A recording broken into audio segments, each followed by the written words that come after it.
আসসালামু আলাইকুম। আমাদের মেহের আফরোজ শাওন আপার ক্যারা উঠেছে। ক্যারা ক্যারা বুঝেন? যৌবনে 60 বছরের এক ব্যাটারে জমি জায়গার লোভে বিয়ে করলে ক্যারা তো থাকবেই। সেই ক্যারাই তিনার এখন উঠেছে। এক নম্বর কথা বলে নি, আপনাদের অনেকের আবার এই অনেকেই বলে থাকেন কার কার কার নাকি এই কি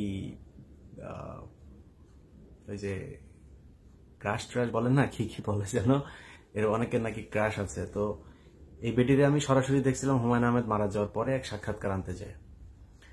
তো যাওয়ার পরে দেখে তো আমি সারাদিন টিভিতে দেখলাম কারিনা অন যায় দেই জরিনা, বুঝছেন, এই হলো অবস্থা। তো সরাসরি যারা দেখেছেন ওনাকে তারা এই ক্রাশ খাওয়ার লোকজনরা একটু বুঝায়েন। আর এর চেয়ে বেশি বললাম না। আল্লাহ সবাইকে সুন্দর করে বানিয়েছেন, আলহামদুলিল্লাহ। সমস্যাটা যেই কারণে ওনাকে নিয়ে আমি অনেক সময় অনেককে ব্যক্তিগতভাবে আক্রমণ করি।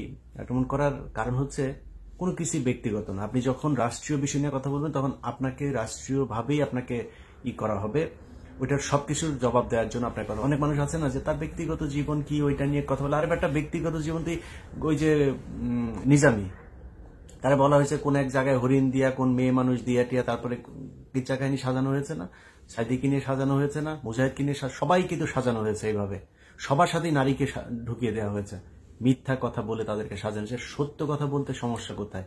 আপনার ব্যক্তিগত বলে কোনো কিছু নাই। আপনি যখন কোনো সাধারণ বিষয় নিয়ে কথা বলবেন যেটা পাবলিক বিষয়, ওইটার বলতে গেলে আপনাকে পাবলিকলি ট্রান্সপারেন্ট থাকতে হবে। নিজে ট্রান্সপারেন্ট না হয়ে এত পকপকানি করার কিছু নাই। উনার সব শেষ একটা পোস্ট নিয়ে আপনাদেরকে কথা বলার জন্য আসি। গত কয়েকদিন ধরে উনি খুবই উত্তেজিত, ক্যারা খুব বেশি উঠেছে। তো সরাসরি যাওয়ার পরে দেখার পরে তার কেউ কেউ ক্যারা ক্যারা মজাইতে পারে না, সোশ্যাল মিডিয়ার ছবিটা দেখায় একটু ক্যারা মজায় আর কি। তো যখন উনি পোস্ট করেছেন, আমি যখন এই ভিডিওটা বানাচ্ছি তখন বাংলাদেশ সময় রাত 4টা, এই রাত 12টা বাজে।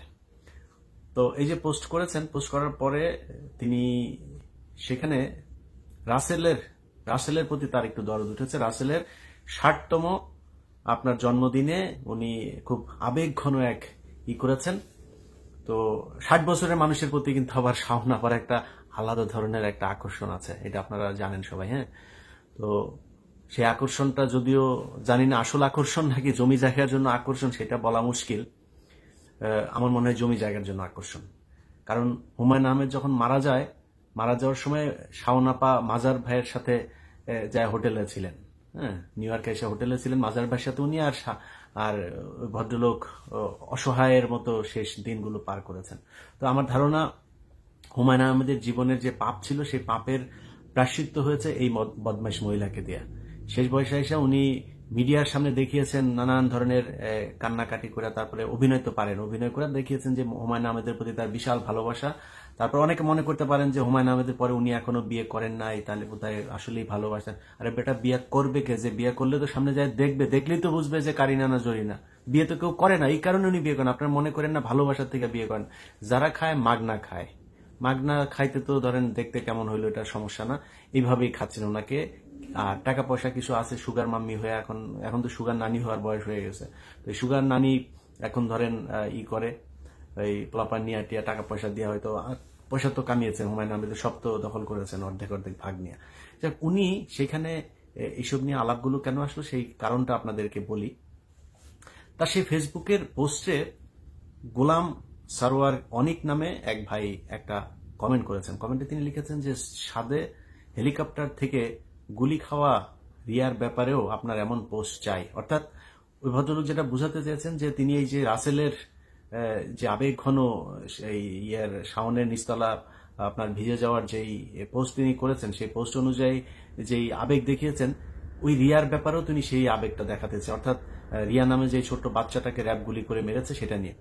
সেখানে শাওন সাথে সাথে সেটা রিপ্লাই দিয়েছেন যে বলেছেন যে এখানে আপনার চাওয়া পূরণ করার দায়িত্ব নিয়ে আমি বসে নাই। আপনি অপরিচিত একজন হয়ে অন্যের পোস্টে এসে পকর পকর করা বন্ধ করে দেন। ধন্যবাদ। তো আপনি তো নিজের পাবলিক ফিগার মনে করেন, আপনি পাবলিক ফিগার, আপনি একজন সেলিব্রিটি। আপনার মতো সেলিব্রিটি হুমায়ুন আহমেদের কাছে নিচতলা ভাড়া দিয়ে তারপরে এক সেলিব্রিটি হয়েছেন। আপনার মতো সেলিব্রিটিরা আর কোথাও কেউ জায়গা দেয় না। আপনার মতো এরকম একজন বিখ্যাত সেলিব্রিটি যখন পোস্ট করবেন, পাবলিক তো আইসা তারপরে আপনাকে কমেন্ট করবে, তাই না? আমাদের পোস্টে কমেন্ট করে না, কমেন্ট করলে আপনাকে হয় জবাব দিতে হবে, না আপনি তারে বকা দেন, যেটা দেন সেটা দেন, কোনো সমস্যা নেই। আপনি বললেন যে এখানে এসে করার আপনি কে, মানে ওনাকে আপনি পোস্টে পকর পকর করা বন্ধ করেন। পকর পকর করা বন্ধ করবে মানে কি? কিসের জন্য পকর পকর? আপনি পোস্ট করেছেন, পোস্টে জবাব দিবে না, সেটাই দিয়েছে। যাই হোক, এই হচ্ছে গিয়ে তার পোস্টে। এরপরে তিনি বলেছেন, উইসেল আবার কিছু কথা বলেছেন, সেটার আবার তিনি জবাব দিচ্ছেন। এই জবাবের মাঝখানে মজার বিষয় হলো,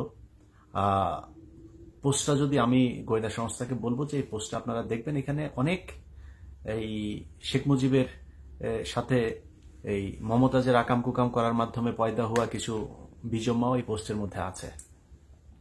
সো কারা কারা ফেসবুকে এই ধরনের এখনো পর্যন্ত এই যে গণহত্যা, যে মুক্তিযুদ্ধ, এই মুক্তিযুদ্ধের শহীদদেরকে নিয়ে এখনো এই ধরনের মন্তব্য করার সাহস পায়, এসব ব্যাপারে আপনাদেরকে সাবধান হতে হবে। আপনি এখন বলতে পারেন যে ভাই আপনি তো ফেসবুকে কে কি লিখবে না লিখবে সেটার জন্য তো আপনি এটা এইভাবে বলতে পারেন না।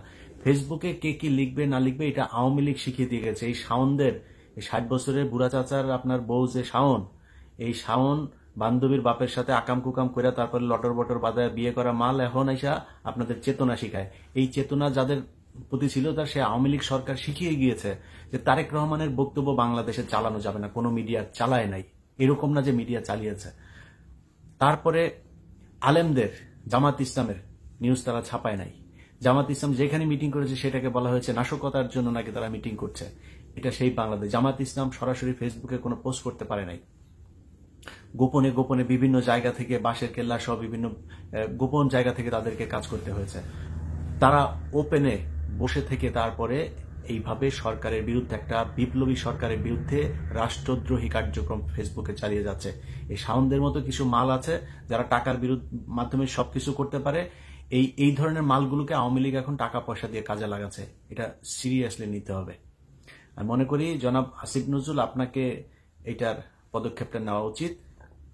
কারণ কয়েকদিন আগে তিনি পোস্ট করেছেন যে আপনার দিকে কোন এক মেয়ে আপনাকে একটা নিয়ে কমেন্ট করেছে, তাকে বলেছে আমার জামার দিকে তাকাইলে করে ফেলবো। এর আগে আপনি শিল্পকলার ডিজি বানিয়েছেন একজনকে, সেটা নিয়ে তিনি ধন্যবাদ জানিয়েছে আপনাকে। সো আপনার সাথে সম্ভবত একটা কানেকশন তার আছে। এই ব্যবস্থাটা আপনাকে নিতে হবে। এবং আমি মনে করি আইন শৃঙ্খলা বাহিনীর উচিত এই যে পোস্ট, এই পোস্টের মধ্যে যেই শহীদ একজন রিয়াকে নিয়ে যেই মন্তব্য করা হয়েছে, এখানে কারা কারা কমেন্ট করেছে এবং পোস্টকারী সবাইকে গ্রেপ্তার করা উচিত।